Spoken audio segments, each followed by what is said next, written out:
This new proposal was announced by the government of Ghana, and it is intended to strengthen ties between Ghana and its diaspora, particularly second generation Ghanaians who were born or grew up outside the country. It is not yet a fully implemented program, but the government has outlined its vision.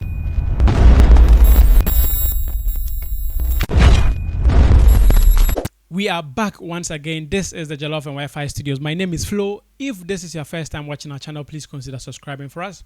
Put us on post notifications so that you're notified whenever we upload a new video. So a video was posted on X by TV3 Ghana. And this is what it says. The government of Ghana is set to introduce a Diaspora National Service program aimed at reconnecting young Ghanaians born and raised abroad with their roots, while encouraging them to contribute to the country's development. Director of Diaspora Affairs at the Office of the President, Kofi Otre Darko, announced the initiative during the Maiden Ghana Diaspora Students Forum, saying the program will target young members of the Ghanaian diaspora before they enter university.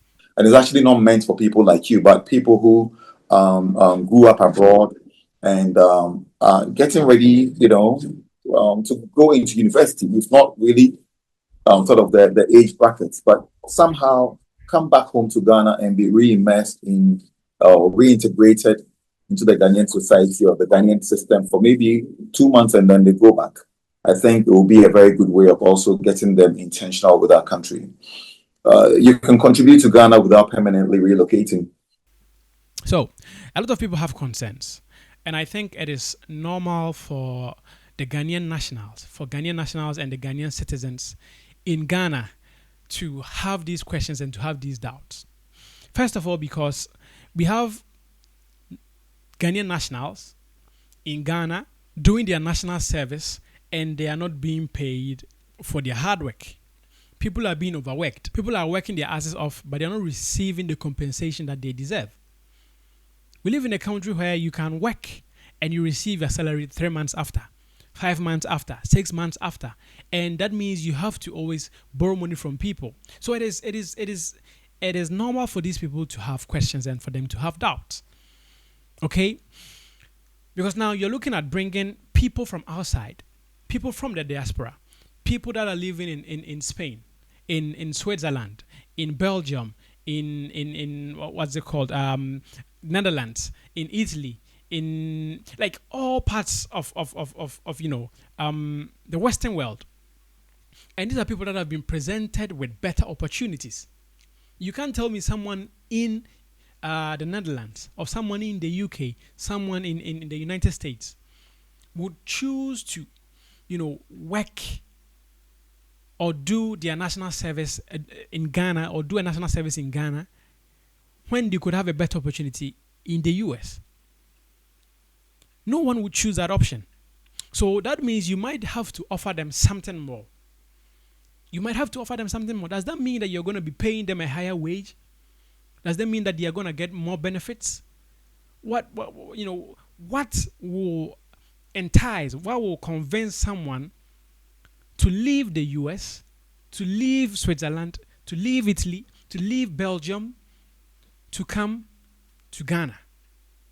And it also says that before they enter university. So I don't know if they're going to be targeting people that are coming out of SHS or what exactly they mean. Or they want people that are like maybe have gone to like training colleges and stuff like that. Because it's not really clear that they are targeting people before they go to the universities. So more details. I did a little research into this, and this is the details that I have. So this new proposal was announced by the government of Ghana, and it is intended to strengthen ties between Ghana and its diaspora, particularly second generation Ghanaians who were born or grew up outside the country. It is not yet a fully implemented program, but the government has outlined its vision. So the program is envisioned as a short-term national service and cultural immersion experience for young people of Ghanaian descent living abroad. So rather than the traditional one-year national service, the graduates in Ghana complete, this version would allow diaspora youth to reconnect with their Ghanaian identity and heritage. I mean, that is not enough. You can't tell me that you want me to reconnect with my Ghanaian identity and heritage, so I should pass up an opportunity in Spain to come to Ghana, just because of the identity and heritage. What benefits am I receiving? Am I receiving, some additional benefits rather than, besides this? Because I wouldn't leave Spain just because I want to reconnect with my heritage. I connect with my heritage when I speak to my friends and families back home. I connect with my heritage when I come for a visit. So if I'm coming to Ghana, even if it's short term, what are the benefits that I'm receiving? Also, it says it's for them to learn about Ghana's history, traditions, and institutions. That can be learned online. To contribute their skills to national development through volunteer or professional placements, build lasting relationships with communities and institutions in Ghana. I mean, like these things, make sense to some extent, because I'm also of the assertion that, or I also believe that even though we have all these questions, are they going to have better opportunities than the nationals already in Ghana? Are they going to have their accommodations paid for, their expenses paid for? What benefits are they going to get compared to the Ghanaian national that's already in the country?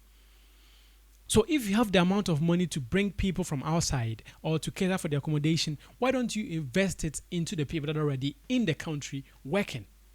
There are several people that are already in the country without jobs and all that. Why don't you invest it into the country?